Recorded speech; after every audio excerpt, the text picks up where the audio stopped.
Good morning mga kadudong mga kadayday. Time check. Alas 11 na ng tanghali. Alas 10 kami nagising ni Bis Kadayday. Pupunta tayo ng convenience store sa may Bacala. Bili tayo ng breast chicken. Kasi bawal sa akin yung mantika. So yung breast bibili natin. Tara, medyo mainit. Alas 11 na rito ng tanghali. Mainit na, may kasamang hangin. Yan. Kasi magkataglamig na nito, baka mga second week o third week ng October start na yung taglamig dito sa Kuwait. Hindi mo tayo ng breast chicken, tapos diretso tayo ng kitchen sa bilihan ng mga gulay, mga kadudong, mga kadayday. Tara, samahan nyo ako. Chicken breast para sa ano? Para sa Bacala. Dudong mga kadayday, dito na. Bumili tayo ng breast chicken at haluan natin ng pinakamalupitang luto ni Miss Kadayday o ako na magluluto. Lagyan natin ng sayote. Pag wala sayote, papaya. Okay? Still na kanya, tayo ng Day Fresh.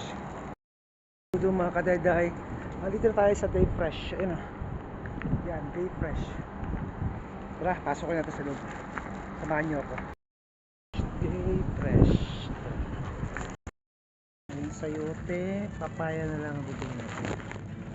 Papaya.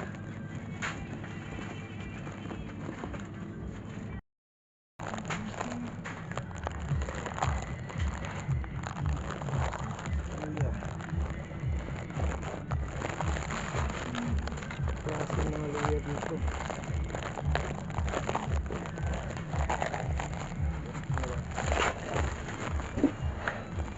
Mother.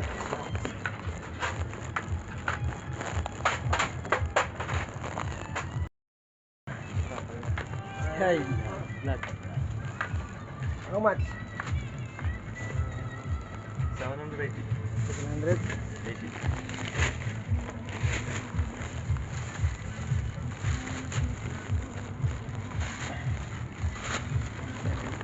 Papaya at saka luya. Kasi isa din. Thank you.